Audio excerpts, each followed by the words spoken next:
ఉండనివ్వండి. మీరు మాత్రం మీలాగే ఉండండి. ఏదో ఒకరోజు ఆ నవ్విన వాళ్ళు, ఏడ్చిన వాళ్ళు మీ సహాయం కోసం మీ దగ్గరికి తప్పకుండా వస్తారు. గుర్తుంచుకోండి, నువ్వు సంతోషంగా గడిపిన క్షణాలు తప్ప ఏవి నీ వెంట రావు.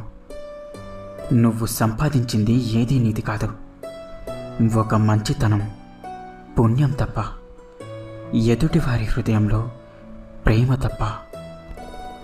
ఎంత సంపాదించావు అనేది ముఖ్యం కాదు. నీకు ఉన్నంతలో నువ్వు ఎంత సంతోషంగా ఉన్నావనేది ముఖ్యం. డబ్బుని ఎంతైనా సంపాదించుకోండి, అలాగే ఎంతైనా పోగొట్టుకోండి.